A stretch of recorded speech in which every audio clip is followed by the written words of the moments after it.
स्वीयानां तान् निजाचार्यान् प्रणमामि मुहुर्मुहुः। यदनुग्रहतो जन्तु सर्वदुःखातिगो भवेत् तमहं सर्वदा वन्दे श्रीमद्वल्लभनन्दनम्। अज्ञानतिमिरान्धस्य ज्ञानाञ्जनशलाकया चक्षुरुन्मीलितं येन तस्मै श्रीगुरुवे नमः। नमामि हृदयेशेषे लीलाक्षीराब्धिशायिनम्। लक्ष्मीसहस्रलीलाभिः सेव्यमानं कलानिधिम्। चतुर्भिश्च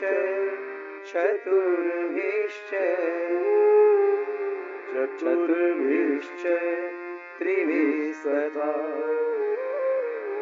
षड्भिर्विराजिते योऽसौ पञ्चधा हृदये मम। नमो भगवते तस्मै कृष्णायाद्भुतकर्मणे रूपनाम विभेदेन जगत्क्रीडति यो यतः। सच्चिदानन्दरूपाय विश्वोत्पत्त्यादिहेतवे तापत्रयविनाशाय श्रीकृष्णाय वयं नमः। निस्साधनजनोद्धारकरणप्रकटीकृतः गोकुलेशस्वरूप श्री वल्लभशरणं मम। योऽन्तः प्रविश्य मम वाचमीमां प्रसुप्तां सञ्जीवयत्यखिलशक्तिधरस्वधाम्ना अन्यांश्च हस्तचरणश्रवणत्वगादिन् प्राणान्नमो भगवते पुरुषाय तुभ्यम्। राधे कृष्णे गोविन्दे गोपाल राधे माधवा। राधे कृष्णे गोविन्दे गोपाल राधे माधवा। राधे कृष्णे गोविन्दे गोपाल राधे माधवा। राधे कृष्णे गोविन्दे गोपाल राधे माधवा। गोविन्द राधे माधवा। गोविन्द राधे माधवा। गोविन्द राधे माधवा। गोविन्द राधे माधवा। गोपाल राधे माधवा। गोपाल राधे माधवा। गोपाल राधे माधवा। गोपाल राधे माधवा। राधे कृष्ण गोविंद गोपाल राधे माधवा। राधे कृष्ण गोविंद गोपाल राधे माधवा। राधे कृष्ण गोविंद गोपाल राधे माधवा। राधे कृष्ण गोविंद गोपाल राधे माधवा। गोविंद राधे माधवा। गोविंद राधे माधवा। गोविंद राधे माधवा। गोविंद राधे माधवा। गोपाल राधे माधवा। गोपाल राधे माधवा। राधे कृष्ण गोविंद गोपाल राधे माधवा। राधे कृष्ण गोविंद गोपाल राधे माधवा। राधे कृष्ण गोविंद गोपाल राधे माधवा। राधे कृष्ण गोविंद गोपाल राधे माधवा। राधे कृष्ण गोविंद गोपाल राधे माधवा। राधे कृष्ण गोविंद गोपाल राधे माधवा। राधे कृष्ण गोविंद गोपाल राधे माधवा। राधे कृष्ण गोविंद गोपाल राधे माधवा। राधे कृष्ण गोविंद गोपाल राधे माधवा। राधे कृष्ण गोविंद गोपाल राधे माधवा। राधे कृष्ण गोविंद गोपाल राधे माधवा। राधे कृष्ण गोविंद गोपाल राधे माधवा। कृष्ण कन्हैया लाल की जय। वल्लभाधीश की एक साथ श्री भागवत भगवान की जय।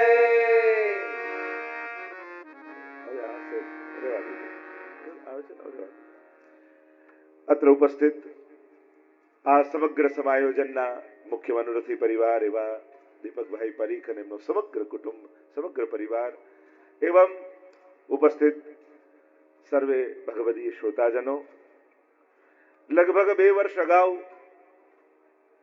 પરમ સ્નેહી એવા દીપકભાઈ આવીને વાત કરી કે મનમાં મનોરથ છે કે ગોપાલ પ્રભુના સાનિધ્યમાં શ્રીમદ ભાગવતની આ દિવ્ય સુધાનું રસપાન થાય. અને મનમાં મને પણ હરખ થયો અને એમ થયું કે દીપકભાઈ નથી બોલ્યા, આ તો ગોપાલલાલજી બોલ્યા છે. એમની જીભ પર બેસી અને શ્રી ગોપાલલાલજી જાણે મનોરથ કર્યો હોય કે વિશ્વભરમાં કથા ગંગા વહી રહી હોય તો કડીમાં કેમ નહીં. કારણ માણસોને સંભળાઈએ તો એ તો એક કર્તવ્ય છે, પણ ભગવાન આવીને આપણી કથા સાંભળે તો એ જીવનનું સાફલ્ય છે. તો જ્યારે ભગવત કથા સફળ થવાનો અવસર હોય એવી ક્ષણે જે અમારા મૂળ ઈષ્ટ, આપણા બધાના આરાધ્ય એવા ગોપાલ પ્રભુના મનોરથ સ્વરૂપે આપણે બધા જ એકત્રિત થયા છે. કારણ કે અમુક કાર્યો એ જીવના વિચારથી નથી થતા, જીવના સામર્થ્યથી નથી થતા. અમુક અલૌકિક કાર્યો તો કેવલ ને કેવલ ભગવદ ઈચ્છાથી થતા હોય છે. માણસ સંસારનું વિચારી શકે, સંસારનું આયોજન કરી શકે, સંસારની વ્યવસ્થા કરી શકે, પણ અલૌકિક કાર્યો તો કેવલ ને કેવલ ભગવત કૃપાથી થતા હોય છે. ભગવત કથામાં ઘણા અનેક કંકોત્રી મળી હશે, પણ કંકોત્રીથી કથામાં નથી અવાતું. જેની જન્મોત્રીમાં લખ્યું હોય ને એ જ કથામાં આવી શકે. ભાગ્યોદયેન બહુજન્મ સમર્જિતેન સત્સંગમમ ચ લભતે પુરુષો યદા વૈ. મહદ ભાગ્યનો ઉદય થાય ત્યારે આવી દિવ્ય અને અલૌકિક કથામાં આપણી ઉપસ્થિતિ થતી હોય છે. કથાનો પંડાલ છે ને એ ઇમરજન્સી વોર્ડ જેવું છે. કોઈ દર્દી કાયમ ડોક્ટર પાસે જતો હોય અને એટલામાં સમાચાર આવે કે ઇમરજન્સી કેસ આવ્યો છે, તો ડોક્ટર જે રેગ્યુલર પેશન્ટ આવતો હોય એને પહેલા તપાસે કે પછી ઇમરજન્સી કેસ પાસે જાય? ઇમરજન્સી પાસે જાય. તો આ કથાના પંડાલમાં આવીને બેસો ને, આ ઇમરજન્સી વોર્ડ છે ભગવાનનો. જે વર્ષોથી સાધના કરતા હોય પણ જ્યારે કથા પંડાલમાં આવીને બેસે તો પ્રભુને થાય કે આને મારી જરૂર વધારે લાગે છે અને એટલા માટે કથામાં આવીને બેઠો છે. એટલે પ્રભુ બધાને છોડી અને કથામાં આવીને બિરાજમાન થઈ જાય છે. એટલે જ કહ્યું છે કે ક્યાં હું હોઉં છું. નારદજીએ પણ કહ્યું પરમાત્માને કે ઘણીવાર વૈકુંઠ આવીને મને ધક્કો પડે છે, પણ આપ મળતા નથી હોતા. ત્યારે પ્રભુએ કહ્યું, નાહમ વસામિ વૈકુંઠે યોગીનામ હૃદયેન ચ મદભક્તા યત્ર ગાયંતિ તત્ર તિષ્ઠામિ નારદ. જ્યાં મારા ભક્તો ભેગા મળીને મારા ગુણગાન કરતા હોય ત્યાં હું ચોક્કસ હોઉં છું. અને આ કથા વિશેષતા અનેક લઈને અહીં ઉપસ્થિત થઈ છે. આ કથા એક તો જેમ પૂજ્ય પિતૃચરણે કહ્યું એમ કડી ખાતે મારી પહેલી કથા છે. આજે દુનિયાભરમાં, વિશ્વમાં કોઈ મોટો દેશ યા કોઈ મોટો સિટી એવું નહીં હોય કે જ્યાં આ ભાગવત કથા ન ગઈ હોય. પણ જ્યાંથી આ કથા નીકળી છે એના ઉદ્ગમમાં જઈને આજે સમાહિત થઈ છે એનો મને પણ આનંદ છે. કારણ કે જેમ પિતૃચરણે કહ્યું કે દુનિયામાં ગમે ત્યાં જાઓ પણ પાછળ કાઉન્સમાં કડીવાળા તો લખેલું હોય છે. અને આ કડીવાળાઓએ જે કડીઓ જોડી છે, વિશ્વમાં એકમાત્ર આપણે એવી સંસ્થા છે જેણે ભારત વિશ્વના 5 ખંડોમાં શ્રીનાથજી બાવાની હવેલીની સ્થાપના કરી છે. આજે લાખો લોકો જોડાયા છે. ગામે ગામ યુવા મંડળો, પાઠશાળાઓ ચાલી રહી છે. પણ આજે એ સમસ્ત કથાઓનું ફલ માનું છું કે આજે ગોપાલલાલજીને કથા સાંભળવાનો અવસર મને મળ્યો છે. અને જ્યારે આપણા ઈષ્ટ, આપણા આરાધ્ય પોતે આવીને બિરાજતા હોય, અષ્ટસખાઓના ચરિત્રોમાં આપણે સાંભળીએ છીએ, મહાપ્રભુજીના બેઠક ચરિત્રોમાં આપણે સાંભળીએ છીએ કે સ્વયં ઠાકોરજી આવીને સાંભળે છે. અને એમ પણ ભાગવતના કોઈ શ્રોતા હોય તે ભગવાન છે.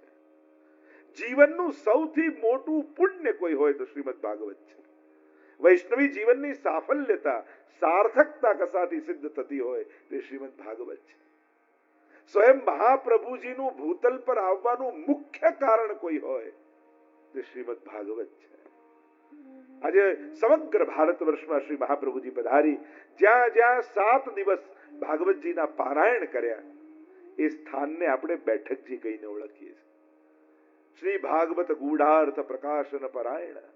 શ્રી મહાપ્રભુજીનું નામ છે સર્વોત્તમ સ્તોત્રમાં. ભાગવતજીના ગૂઢ અર્થોને પ્રકાશિત કરવા માટે શ્રી મહાપ્રભુજી ભૂતલ પર પધાર્યા છે. ભાગવત સુધારસ મત કે અપનો પંથ જતાયો, તુમ શરણાગત આયો શ્રી વલ્લભ, તુમ શરણાગત આયો. આ પુષ્ટિ માર્ગ શું છે? આ ભાગવતના સમુદ્રનું મંથન કરી જે નવનીત નીકળ્યું એ તો મહાપ્રભુજી આપણને પુષ્ટિ માર્ગ રૂપે આપ્યું છે. એને પુષ્ટિ ભક્તિ કહો, એને નિર્ગુણી ભક્તિ કહો, યા એને ભાગવતી ભક્તિ કહો, આ બધા સમાનાર્થી શબ્દો છે. એટલે વૈષ્ણવી જીવનનું સર્વોપરી પુણ્ય એ શ્રીમદ ભાગવત કહેવાયું છે. અને આ એક એવું સત્કર્મ છે કે જેમાં બધા જ સત્કર્મો સમાહિત છે. તમને એમ થાય કે હું આ પાપનું પ્રાયશ્ચિત કરું, આ પુણ્યનું સંચય કરું, તો દરેક પાપના પ્રાયશ્ચિત જુદા છે, દરેક પુણ્યોના ફળ જુદા છે. પણ આ એક સત્કર્મ એવું છે શ્રીમદ ભાગવત, જે સમસ્ત પાપોનું પ્રાયશ્ચિત છે અને સમસ્ત પુણ્યોનું ફળ છે. આ એક સત્કર્મ કરી લેવા માત્ર શ્રી વલ્લભાધીશ પૂજ્ય પિતૃચરણે પધારીને કૃપા કરી. જેમના માથે ગોપાલ પ્રભુ બિરાજે છે એ જ્યારે આપણી કથામાં બિરાજતા હોય તો ગોપાલલાલજી એમના હૃદયમાં બિરાજીને આપણી કથામાં આવી ગયા. કારણ કે આપણે ત્યાં તો વિશેષતા એ છે કે જેના માથે ભગવત સ્વરૂપ બિરાજતું હોય, જે પોતે અધ્યક્ષ રૂપે બિરાજે છે અને ગોપાલલાલજી જેમના માથે બિરાજે છે, એ જ્યારે આવીને આશીર્વાદ આપતા હોય ત્યારે એમણે આશીર્વાદ નથી આપ્યા, ગોપાલલાલજી આવીને આપણને આશીર્વાદ આપ્યા છે. કારણ કે એમના માથે સ્વરૂપ બિરાજમાન છે. તો શ્રી ગોપાલ પ્રભુની વિશેષ કૃપા આપણા સૌ પર પૂજ્ય પિતૃચરણના પધારવાથી થઈ છે.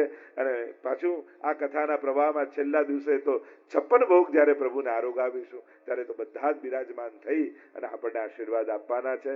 તો આ દિવ્ય અને અલૌકિક કથા, એ કથાનું સર્વોપરી પુણ્ય જે હું વાત કરી રહ્યો હતો વૈષ્ણવ જીવનનું, વૈષ્ણવ જીવનની સાર્થકતા જેમાં સમાય. એટલે કે આ એક સત્કર્મ કરવા માત્રથી વૈષ્ણવી જીવનના સમસ્ત સત્કર્મો થઈ જાય છે. જેમ ભોજન મુખમાં મૂકો તો શરીરના બધા જ અંગો પુષ્ટ થઈ જાય. તમને એમ થાય કે આ તો મોઢામાં મૂક્યું દાળ ભાત, હાથ પગમાં નું શું? તો દાળ ભાત લઈને કે હાથ પગમાં મસાજ કરો છો? કે ના, તો મોઢામાં મૂક્યું, હાથ પગનું ક્યાં કંઈક કર્યું છે? અરે મુખમાં પધરાવો તો બધા અંગો પુષ્ટ થઈ જાય. એમ જ જેને જેના જીવનમાં એકવાર શ્રીમદ ભાગવત કરાવ્યું છે એના જીવનમાં સમસ્ત પુણ્યો અને સત્કર્મો થઈ ગયા માનવા. જેમ મુખમાં ભોજન નાખવાથી બધા જ અંગો પુષ્ટ થઈ જાય છે, એમ જીવનમાં ભાગવતના પ્રવેશ માત્રથી સમસ્ત સત્કર્મો પ્રભુ માની લે છે. એટલે હું તો ઘણી વાર કહું, આ 3 સત્કર્મો દરેક વૈષ્ણવ જીવનમાં કરવા જોઈએ. વૈષ્ણવના ઘરે તમને જન્મ મળ્યો છે ને, એ સૌથી પહેલું પ્રમાણ છે કે ગત જન્મમાં તમે અનેક પુણ્યો કર્યા છે. આ પહેલી સાબિતી છે. અને હું નથી કહેતો, ગીતાજીમાં ભગવાન કહે છે સુચિનામ શ્રીમતામ ગેહે. જે યોગભ્રષ્ટ જીવ હોય, અનેક સત્કર્મો કરીને મૃત્યુ પામી જાય અને પરમ ફળ ન પામી શક્યો હોય, ત્યારે ભગવાન કહે છે કે એ જીવને હું એવી જગ્યાએ જન્મ આપું છું જ્યાં ભક્તિ કરવાની બધી જ સુવિધા એને મળે છે. જો તમારો જન્મ એવા ઘરે થયો છે કે જ્યાં ઠાકોરજીની સેવા બિરાજે છે, તો માનજો કે ગયા જન્મના અનેક પુણ્યો તમારા ફલિત થયા છે. આનું પ્રમાણ છે. એમને કોઈને વૈષ્ણવ કુળમાં જન્મ નથી મળતો. તમને એમ ભલે એમ થતું હોય કે આ તો અકસ્માત છે, કદાચ હું આ દેશમાં પેદા થયો તો આને માનતો હોત, આ અહીંયા જન્મ્યો હોત તો આને. ના, તમે ગમે ત્યાં ગમે તે રીતે જન્મ લીધો હોત, તમે વૈષ્ણવ જ થાત. કારણ તમારી પાછળ જન્મ લેવાના કારણ રૂપે તમારા ગત જન્મની અનેક કરેલા સત્કર્મો જોડે છે. તમારી કરેલી ભક્તિ તમારી પાછળ છે. અને એટલે જ જો ને દીપકભાઈના બા અને અમારા તો દાદીજી યાદ કરતા હતા, બધા કેવા ભગવદી વૈષ્ણવ. આપણે જૂના કડીના વૈષ્ણવને યાદ કરીએ, કેટલા મરજાદીના ઘર આપણા કડીમાં, અને કેવા કેવા ભગવદી જીવો. અને એ ભગવદીઓની ભક્તિ, હું તો એમને એમ જ કહીશ કે તમારા વડીલોની ભક્તિ આજે ફલિત થઈ છે તમારે કારણે, કે તમને ભાગવત કથા તમારા થકી થઈ રહી છે, ભાગવતજી બિરાજમાન થયા છે, દશમસ્કંદની ગાથા ગવાઈ રહી છે. આ કેવલ આપણી વ્યવસ્થાનું ફળ નથી. ઘણી વસ્તુ છે ને આપણા કરવા કે આપણા સામર્થ્ય કે આપણી વ્યવસ્થાના ફળ નથી હોતા. આ આપણા પુણ્યોના ફળ રૂપે, પૂર્વજોની ભક્તિના ફળ રૂપે આપણને મળતું હોય છે. અને એટલે જ અહીંયા બેઠા છે. હું તો તમને આ જ પ્રશ્ન કરું, કદાચ આ 3 દિવસનું આયોજન ન હોત તો આ ટાઈમે તમે શું કરતા હોત? અહીંયા ન હોત, કથા ન હોત, ક્યાંક લૌકિકની સંસારની ગાંઠો જ બાંધતા હોત. અને આપણે એ ન કરી અને ભગવાનની સામે બેઠા છીએ, ભગવાનના ગુણગાન સાંભળી રહ્યા છીએ. કદાચ આ ન હોત તો આપણે ભગવાનનું નામ અત્યારે ન લઈ રહ્યા હોત.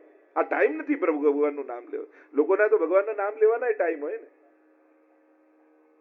મહાપ્રભુજી ભલે આજ્ઞા કરે છે કે તસ્માત સર્વાત્મના નિત્યમ શ્રી કૃષ્ણ શરણમ મમ વદત્પિરેવ સતતમ સે વિદ્યે મે મતિ. મહાપ્રભુજી તો એમ કહે છે કે ગાયના શિંગડા પર રાઈનો દાણો રહે એટલી વાર પણ જો ભગવાનને ભૂલો ને તો કલયુગ પ્રવેશ કરી જાય. મનને મોકો મળતા જ સંસારને પકડી લે છે. એટલે મનને બહુ અવસર નહીં આપવા. તો આપણે તો સમય હોય. માણસની વિચિત્રતા જે છે, હું તો ઘણી વાર કથામાં કહું કે સારા સારા કર્મો, સારા સારા વિચારો એ બધાને ટાઈમ ફ્રેમમાં બાંધી રાખવા. અમારે સેવા તો સવારે 7 થી 8 કરવાની જ. 8 વાગ્યા પછી ના, પછી તો પ્રભુ પહોંચી જાય. અને ક્રોધ એ તો 24 કલાક કરવા, લોભ એ તો 24 કલાક કરવા, ઈર્ષા એ તો 24 કલાક કરવાની. ખાલી પાઠ અને સેવા માટે ટાઈમ ફ્રેમ બાંધી રાખવાની. એટલે સારી સારી વસ્તુઓને આપણે સમય અને સ્થાનમાં બાંધી રાખીએ છીએ અને દુર્ગુણોને છૂટો દોર આપીને બેઠા છે. પ્રભુનું નામ ક્યાં લેવાનું? કે મંદિરમાં ઠાકોરજીની આગળ પાઠ કરીએ ત્યારે. એટલે એની માટે જગ્યા ફિક્સ.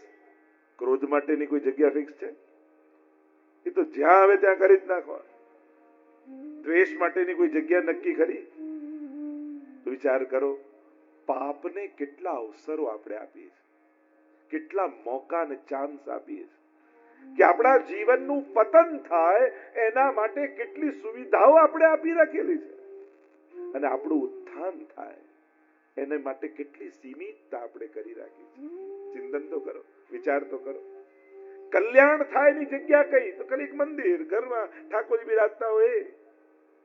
હું પુણ્ય મને મન સત્કર્મનો, જો અત્યારના સમયમાં સારું કરવું સહેલું છે પણ સારું વિચારવું બહુ અઘરું છે. અત્યારે સામર્થ્ય વધ્યું છે ને, ઉઘાડાને કપડા આપનારા ઘણા લોકો છે, બીમારને દવા આપનારા ઘણા લોકો છે, ભૂખ્યાને અન્ન આપનારા ઘણા લોકો છે, પણ કોઈ સુખીને જોઈ સુખી થનારા લોકો ક્યાં છે દુનિયામાં? આજે માણસ કોઈનું સુખ નથી જોઈ શકતો. કઈક કોઈકનું સારું થાય ને તો ખબર છે કઈ રીતે, તો તું કરને કોણ ના પાડે? લોકો એમાંય કારણમાં કઈક ને કઈક એવું ગોતી લે અને પોતાને સંતોષ આપવાની કોશિશ કરે. દુનિયામાં સારું, હવે વિચાર કરો, ઘરથી નીકળો એટલે ચારે બાજુ દેખાય જેનાથી મન બગડે. મનને સારો વિચાર આવે એવી જગ્યા કઈ? ઘણી વાર લોકો એમ કહે આ કથા ને આ મંદિરો, એના કરતા હોસ્પિટલ બાંધો, ઘરડાઘર બાંધો, આ કરો પેલું કરો. અરે સમાજનો સર્વાંગી વિકાસ થવો જોઈએ. સમર્થ વ્યક્તિ જો સારો વિચાર વાળો નહીં રહે ને તો એ જ સામર્થ્ય સમાજનું પતન કરી નાખશે. એટલે સમાજ સ્વસ્થ કેવલ શરીરથી નથી બનતો, વિચારોથી સ્વસ્થ બનવો જોઈએ. તો જ સમાજ સ્વસ્થ થઈ શકે. અત્યારે આપણે વાંધો લઈએ, રશિયા યુક્રેન જોડે આવું કે અરે એ એના લેવલ પર ઝઘડે છે તો આપણે આપણા લેવલ પર આ જ કરી રહ્યા છીએ. રોજ હુમલાઓ જ કરીએ છીએ, રોજ એટેક જ કરીએ છીએ. આપણે આપણા સામર્થ્ય પ્રમાણે કરીએ છીએ, એને સામર્થ્ય પ્રમાણે કરે છે. પણ મોટું થાય એનો વિરોધ છે, પણ ઘરમાં રોજ આપણે બોમ્બ બાઇન્ડિંગ કરતા હોય એમાં કોઈ વાંધો નથી હોતો આપણને. એટલે વિશ્વ શાંતિ માટે આત્મ શાંતિ થવી નિતાંત જરૂરી છે. ખાલી એના સ્ટેજનો જ ફરક છે, એના સ્થાનનો જ ફરક છે. જે વસ્તુ નથી ગમતી દુનિયામાં થતી એ રોજ આપણે આપણા જીવન દ્વારા કરીએ છીએ. અને આપણને લાગે આટલા આમાં શું છે, દેશોએ ન લડવું જોઈએ, અચ્છા, અને ઘરમાં લડવું જોઈએ. આપણે ચિંતન તો કરો, આ લડવાની વૃત્તિ જ તો ક્યાંક એ મોટું લેવલ કે સ્થાન મોટું થઈ જાય ત્યારે મોટા લેવલ પર થઈ જાય છે. સમાજને સ્વસ્થ બનાવવા માટે સદવિચાર વાળો સમાજ જોઈશે, નહીં તો આપણું સામર્થ્ય જ સમાજનું પતન કરી નાખશે. કારણ કે અત્યારનો સમય જે રીતે સમાજ દોડી રહ્યો છે, આગળ જઈ રહ્યો છે, એની ઝડપ જ ક્યાંક એના પતનનું કારણ ન બની જાય. જે તેજી પકડી છે, અને તેજી કેવલ વસ્તુ મેળવવા માટે જ નહીં, જે બાળક 20 વર્ષે વાત જાણવી જોઈએ એ આજે 10 વર્ષે જાણી લે છે. ક્યાંક સમયથી પહેલી વસ્તુ યા વિચાર માણસનું પતન તો નહીં કરી નાખે ને. ચિંતનની બહુ જ જરૂર છે, એટલે જ સત્સંગની જરૂર છે. મન પવિત્ર થાય એની સમાજને બહુ જ જરૂર છે. કારણ કે જો સારા વિચારો ખતમ થઈ ગયા, સજ્જન વ્યક્તિઓ સમાપ્ત થઈ ગયા, તો આ દુનિયાને માણસ જ ખતમ કરી નાખશે. દરેક દેશે દુનિયા ખતમ થઈ જાય એટલા સાધનો ભેગા કરી જ રાખ્યા છે. બસ બુદ્ધિ બગડવાની વાર છે. આ બુદ્ધિ સુધરેલી છે ત્યાં સુધી દુનિયા સ્વસ્થ છે. બાકી જે દિવસે માણસ સમર્થ લોકોની બુદ્ધિ બગડીને, એ દિવસે સમાજનું સર્વનાશ માણસ જ કરી નાખે. એટલા માટે સત્સંગની જરૂર છે, મંદિરની જરૂર છે. તમે 1 કલાક કોર્ટમાં જઈને બેસો, તમે 1 કલાક હોસ્પિટલમાં જઈને બેસો, તમે 1 કલાક પોલીસ સ્ટેશને જોઈને બેસો, અને 1 કલાક મંદિરે જઈને બેસો. કોર્ટમાં બેસો ને એમ લાગે આખી દુનિયા લડી જ રહી છે. હોસ્પિટલમાં બેસો એમ લાગે આખી દુનિયા બીમાર જ છે. સમાજમાંથી રસ ઉડી જશે, જીવનમાંથી રસ ઉડી જશે. પણ કલાક મંદિરે જઈને બેસશો ને તો એમ થશે કોઈ આપણી જોડે હોય ન હોય, મારો ઠાકોરજી મારી સાથે છે. જીવન જીવવાનું બળ મળશે. અને આ બળની શું જરૂર નથી, સારા વિચારોની જરૂર નથી. તમારા જ ઘરના સ્વજનોના બધાના વિચાર બગડી જાય તો તમને શાંતિ ઘરમાં લાગશે નહીં. એટલે તમને પણ સત્સંગની જરૂર છે જ, તમારા પરિવારને પણ સત્સંગની જરૂર છે જ. સત્સંગ એટલે સદવિચારનો સંગ, અને સદવિચાર, સદભાવના, સત્કર્મોનો સોર્સ ક્યાંક હોય તો એ ઈશ્વર છે. ઈશ્વર જ છે ને. અરે અમારા ડોક્ટર સાહેબને પૂછો, અને એમને કોઈ પૂછો કે લાંબુ જીવન જીવવા શું કરવાનું, તો કે આનંદમાં રહેવાનું. બધા ડોક્ટર એમ જ કે આનંદમાં રહેવાનું, ખુશ રહો, આનંદમાં. આનંદમાં રહેવાનું કે ખરા, પણ આનંદ ક્યાં મળે એ પાછા ના બતાવે. આ તો કથામાં આવીએ, અને હમણાં કથાના અંતમાં જોજો તમને આનંદ ક્યાં મળે ખબર પડશે. ક્યાં મળે? નંદ ઘેરા નંદ ભયો, જય કનૈયા લાલ કી, નંદ ઘેરા નંદ ભયો, જય કનૈયા લાલ કી. નંદના ઘરે કોણ થયો? આનંદ થયો. એ ઈશ્વરને શાસ્ત્રોમાં એની ડેફિનેશન શું આપી? આનંદ માત્ર કરપાદ મુખોદરાદિ. જે સર્વાંગ આનંદમય છે, જે વિચારનો, વ્યવહારનો, ભાવનાનો જે આનંદમય છે, એ જ કૃષ્ણ છે. આજે આપણે કૃષ્ણ ચરિત્રનું દર્શન કરવા જઈ રહ્યા છીએ. હું તમને આ વાત કરી સમાજથી લઈ અને દુર્ભાવનાઓથી લઈ સદભાવના સુધી લઈ જાઉં છું. પણ એ સદભાવના, સદવિચાર, સત્કર્મ શેના માટે છે? તો કે આનંદ માટે. અને એ આનંદનો સોર્સ ક્યાં છે? તો કે કૃષ્ણ. કૃષ્ણ શબ્દની ડેફિનેશન જ ઉપનિષદમાં આપવામાં આવી. કૃષ્ણ એટલે કોણ? કે કૃષિર ભૂવાચકો શબ્દ ણશ્ચ નિવૃત્તિવાચક તયોરૈક્ય પરબ્રહ્મ કૃષ્ણેત્યભિધીયતે. કોઈ કે હું ભગવાનમાં નથી માનતો, તો મારે પહેલો પ્રશ્ન એ કરવો પડે, તું ભગવાનની વ્યાખ્યા શું કરે છે? ભગવાનની ડેફિનેશન તારા મનમાં શું છે? તારી ડેફિનેશન રોંગ છે, તારી વ્યાખ્યા ખોટી છે, એટલે તું એમ કહે છે કે તું ભગવાનમાં નથી માનતો. બાકી આ દુનિયામાં પાપીમાં પાપી માણસ, નાસ્તિકમાં નાસ્તિક માણસ ધર્મ વગર જીવી નથી શકતો. દરેકને ધર્મ જોઈએ છે. બધા આગળ ગુસ્સો કરતો હોય, કોઈ એમ ઈચ્છે મારી સામે કોઈ ગુસ્સો કરે? શાંતિ જ જોઈએ ને. બધાને છેતરતો હોય, કોઈ એમ ઈચ્છે કે મને કોઈ છેતરે? એને તો ઈમાનદાર જ જોઈએ. અરે 4 ચોર પણ ચોરી કરીને આવે ને તો એમ કે ચલો ઈમાનદારીથી 4 ભાગ કરી લો. આયા જે ચોરી કરીને ઈચ્છે છે તો ઈમાનદારી. દુનિયાના કયા માણસને અધર્મ જોઈએ છે?